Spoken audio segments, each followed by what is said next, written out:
Welcome to Fayette Historic State Park in Michigan. We're just south of Garden, Michigan in the UP.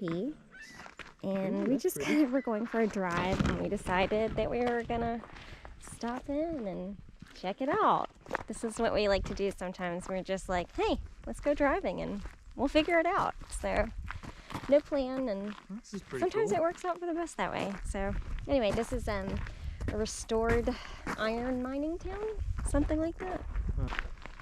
If we didn't have a G-H-O-S-T, we might have one after this. For people who don't know the difference between smell and smelt, there's an actual smelting, and then there is smelled. I smelt it! No, you didn't. Nearly 230,000 tons of charcoal iron were produced here from 1867 to 1890. Now it's just full of pigeons, it sounds like. Sounds like our neighbor's house. It does. So our neighbor feeds pigeons. Not just feeds pigeons. I saw her out there with like 4 loaves of bread. So outside of our house is just constant. That's terrible. I'm gonna try it again. The word you're looking for is... Anyway. Look, it's a brick teepee.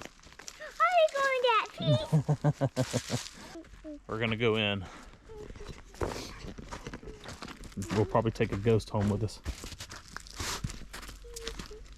All right. I don't know what this is. Come on. Oh, now you're backing out, huh? Oh, are you leaving me? Yeah. Oh, that's cool.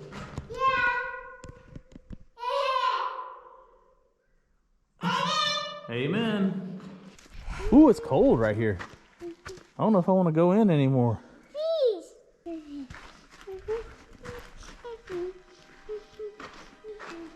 On this episode of Ghost Adventures, we're in Fayette, a historic site. Yeah. What was that?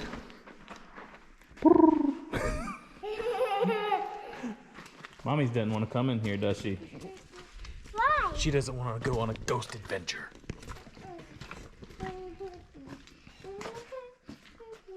All right, let's not fall down. Uh-oh. Gross, it's all mushy. It's pretty though. All right, we're gonna go that way? Yeah? See, there they are. Coming from the depths of hell. They're coming from the depths of hell here on Ghost Adventures. You almost busted. I want to do it again. No, let's not do it again. Nope. We got more to see, babe. What did you do? What did I do? Yeah. I pretended I was Zach Baggins going on ghost adventures. And I just... Why our child is... And I just said, imagining... Yeah, I know. I said next time we come out here, Putting your breath back in your hair. I'm gonna put a bunch of hair gel in, wearing like a suction shirt. We're going on a ghost adventure. We're going in the middle of the night. No, we're going to be doing that in the middle of the night. Looking for EVPs, or listening to EVPs. It's dark enough and dreary enough for me right now. I don't think I want to come out here another time. No, I would be scared in the middle of the night. Like before, I didn't like, but before like, you know, our whole ghost thing. Yeah. That we had at the house, which I'm still videoing, by the way. Do you want to tell them about our ghost? I can tell you about our ghost. So, the house. Skeptics, by the way. We were skeptic. Kind of skeptical, but I'll admit I don't know everything. We were renovating the house, and at the time, and I don't know. I think we went to occurring like what, sometime in December? Yeah, maybe sometime in December. So it's what's now? It's April. So it's been a few months. Went through February. Yeah, it went through February. So we we're doing some renovations, and honestly, I hadn't experienced anything. Natalie hasn't experienced anything. And I tend to think of myself as slightly sensitive because I've had just some weird things happen that I'm not sure about. But I'm like, I think if there's something, I might experience it, but I hadn't. So She's a sensitive soul. We hadn't experienced anything. We also have cats in there. They say cats are sensitive to spirits and ghosts and things like that. But anyway, so Sienna had some experiences, and it was very strange. She's 4, and at that time she had just turned 4. So still young to make up some things. You know, imaginations kind of go wild a little bit. I'm gonna go this way because it looks like there's some sunlight. It's kind of pretty. where are you at in the story? Just introducing, saying Sienna had some experiences, and that at the time she had just turned 4. Maybe her imagination was a little bit, but So circumstantial evidence would suggest maybe otherwise. But you can go ahead. Well, some of the things that were happening to us that we wrote off were Hey, hold on. the water turning itself off Yeah. on the faucets when we were using it, and flickering lights because it's an old house. So we're like, it's old. The Okay. one thing I thought that was really weird was that a candle kept falling off of a countertop or the top of a toilet in our bathroom when no one was in the bathroom. Why is there a candle in the bathroom? I'm just kidding. But it kept falling off or being pushed off the counter when no pet, no person was in there. And it did it about 5 times. And No, the we're not last going time in it there. did it, Go I had ahead, put it like way back off the counter and it still did it. And I was like, all right, the candle, I'm not putting it in this area anymore. But then with Sienna stuff, do you want to get... I'll part? get into Sienna stuff. Hey, no, out of that, because I said so. ruins? It's ruins. You're not supposed to go onto it. Time out. I gotta show you this view. The view. Yeah, I was like, time out. I gotta show you this view. We'll go out to this point real quick. Almost, it's like a sunset, except we're not even close to sunset. Yeah, and I'm also trying to save the details, some of the details of her experience, her story, just because maybe me mentioning it will re-stir some stuff up for her. Anyway, here's the edge of this 19th century landfill. Once an industrial dump site, forms the beach where glass-like slag or cinder mixed with iron can still be found. The Jackson Iron Company used this furnace waste product as a road base and fill material. Please do not disturb this early industrial evidence. Leave this stuff alone. That means don't poke it with a stick. So, I think the first experience, or first time I had heard about it, we were at a coworker's house, just having a good time, you know. And she was actually over there with her, who is her now babysitter. She mentioned the white man. This is how she described him. It's a white man. He's all white. That's okay. And she's talking about him as if he's a real guy. So I'm like, wait, what, baby? What are you talking about? Like he's in my house. I said, okay, explain this to me, you know. She's like, well, he's all white, and he's real tall and skinny, and he has long hair like me. So right off, I find a lot of things fairly strange, you know, with a 4-year-old, even with everything, you know, making up a man with long hair, in which she hasn't really experienced many men with long hair. It's kind of strange. It's like, okay. And the more, you know, we think about it, since we've moved into this house, she has been not very good sleeper in her own room, where when we were living in the camper, in the fifth wheel, she was very good sleeper. She was slept through the night. She'd come into our room every now and then, but it was never like terrified. Well, now she's coming into our room terrified. And we just thought, okay, it's a new place, she was just scared. But, you know, things start adding up after a while, and you go, all right, so that's that. That's, you know, a little imagination's going, okay, that's fine. So I kind of wrote it off, but like the white man, he's like, yeah. Well, so then there's a couple of times she draws. She'll draw me, she'll draw her, she'll draw mommy, and then she'll draw the white man out of nowhere. And even when she draws the white man, she draws him with long hair and real skinny, like real long and tall. So it's real kind of creepy. Yeah, it's like the crap you see in the movie, and it's super creepy.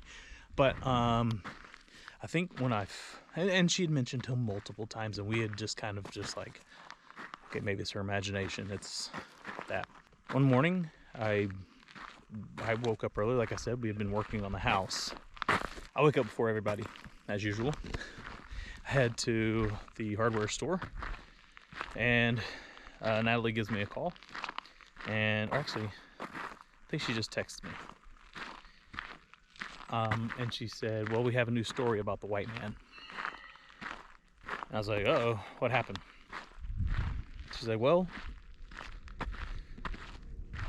she is saying that he put his hand over her mouth, told her to shut her mouth, and then hurt her booty. Now that night, she did come running into our room again, screaming. So I called Natalie immediately, and I said, wait, what? You know, tell me what the heck happened. So we just further questioned her. We were like, not like bad questioning, like, okay, no one's touched you right at school. No one's touched you at dance class, or no. She's like, no, it's just the white man. He hurt my booty. So Natalie and I I come back home. Natalie and I talked for a bit, trying to figure out how could she have made this up, or, not really make it up, but, we're just saying, an imagination on a 4-year-old is pretty, like someone, she just turned 4. So the imagination of 4, you kind of think, okay, but I think the part that bothered me the most, I think, is that I did notice on top of her butt, because I went and helped her go potty, it was kind of red. So I had to pick her up and put her on the potty, and I noticed the top of her butt cheeks were kind of red. So I'm like, this is super weird. So I told, at the time before all this happened, I told some people at work. They're like, and they didn't think I was crazy at all. They're like, oh yeah, we've had some experiences and stuff in here and there, and it was all like, I'm like, okay, so I'm not crazy. And they were like, a coworker of mine, friend of mine, she's like, I have sage if you need it, if you want to sage your house. And at that time, that was like weeks before this happened. So when all this happened, I sent her a message. I was like, hey, do you have any more of that sage? She's like, uh-oh, what happened? So I explained what happened. And so that day, I took Sienna to the grocery store, and Natalie saged the house. And of course she looked up things that you're supposed to do, like open the windows, tell the spirit that it's not their home, this is our home, and that they need to leave. Be firm, but not mean about it, be firm and all that. Just tell them what they need to do. So she did that three times throughout the house, just going to the sage. She kept the sage in the house, kept it near Sienna's bed. So that night, Sienna sleeps with us because we're like, we may have just pissed it off. And if we did, she's staying with us. So, and nothing happened that night. Next night, we let her go back to her bed, sleep in her bed. She slept through the night. And I think the next 2 or 3 nights she slept through the night, which was kind of unusual for that time. And so yeah, all the circumstantial evidence. I mean, and since then she hasn't really mentioned him. She doesn't wake up terrified anymore, which is it's another piece of the puzzle of circumstantial evidence. So anyway, that's our ghost story. And I may have missed some things. When did talk about how I had to smudge the house? Yeah. When did you first hear about the white man? A few days before we went to our friend's house. Oh, okay, so She you had heard talked about it before then. She had drawn a picture of it before then. Like, yeah. Oh, it had been happening for maybe like a week or 2 before then. okay. And like, Maybe and my I'm pretty timeline's sure off. you heard about it too, but I just think Yeah. you're like mixing it up in your head. Probably the Then we took her timeline. there, and I remember she started talking about it at our friend's house, and we were like, we're like, yeah, because I was like, yeah, so. I think that was the first time I had heard about it. Really? Yeah, because I remember I feel like we talked about it. Or questioning maybe her you then. hadn't taken it seriously. Maybe not. I don't know. But anyway, I think the most common thing was that he would tell her to hush her mouth or shut her mouth. There's a lot of times she would scream. Our Well, kid he would screams put his and doesn't listen to us, hand but he over put her her mouth. his hand over her mouth, I would tell her. told her to shut her mouth, which Scary. is scary. But yeah, so I don't know. yeah, I like, and still you go, wake up in the how middle can of the night, and I've never really experienced anything sinister. But I wake up and I look out into the hallway in our bedroom, and there's just, I always feel like there's some sort of presence out there for some reason. I always have the creeps. In the Yeah, middle of the night. Like, I will usually around 3 o'clock in the morning. yeah, I will say for me too. I think I was often waking up in the middle of the night at 3 o'clock or 2:30, 2:33, all the way up to 4 in the morning, and I'd always look out there. Didn't see anything, but I always look out in the hallway. You know? But I will say here lately I haven't been doing that as much. I've been sleeping we more. were really on edge there for a little while. She was sleeping in the bed with us Well, yeah, for a but while we were like, is it gonna get better? And then you can't go in there, it got baby. better. Baby, it's not my rules. Baby, it's not my rules. Scared. When your child says some of the things that she does. Yeah. All right. So let's go walk, honey. But yeah, like I said, I'm still, I wouldn't say I'm kind of skeptical, but I still try to listen to some, I wouldn't say listen to some reason, because it's perfectly reasonable, but Yeah, we're not like. yeah, you know, could it have been her imagination? Sure. But like I said, there's a lot of circumstances that aren't up to her imagination, and I it's don't know how she knows some of the things yeah, I wouldn't know. say. Right, some of the things she knew what to say, or what she was saying, I don't know how she would have known to even say that thing. So anyway, back to the historic site. Hey, where you want to go? You want to go that way? Okay. Okay.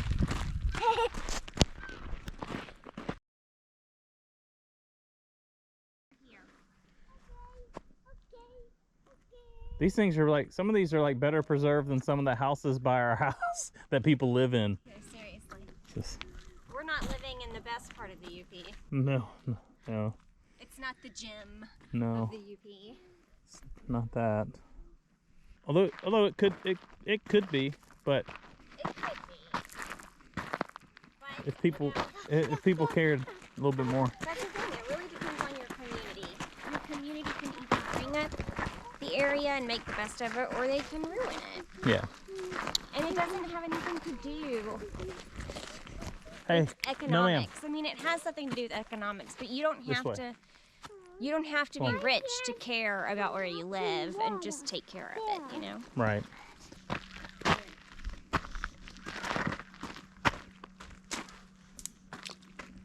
I mean, this is what people come to the UP for, is this. This type stuff, yeah. Yeah. Yeah. This is pretty.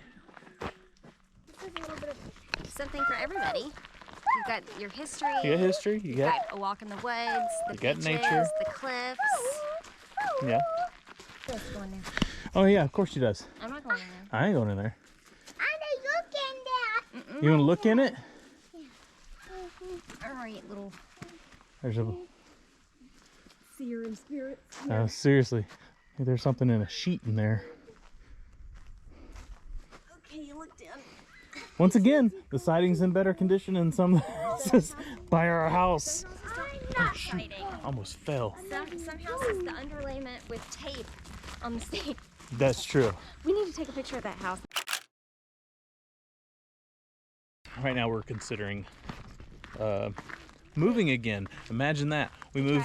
We tried shit. Hey, we trying stuff. Don't work. Try shit, won't work. So we're considering moving again. Although we do love Michigan. Would I go full-time RV again? I would.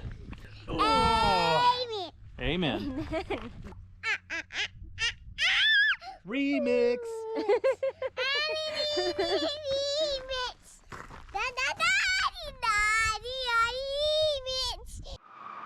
Strange things stopped happening in our home after the cleansing, and we never heard about the white man again.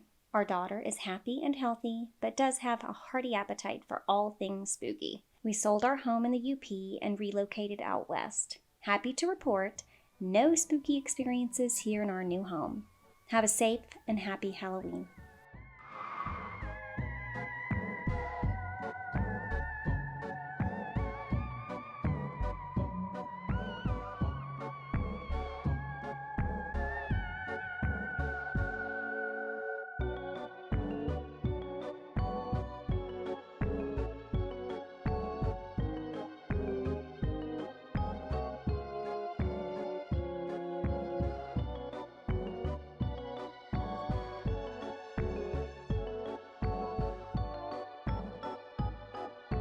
Can't you watch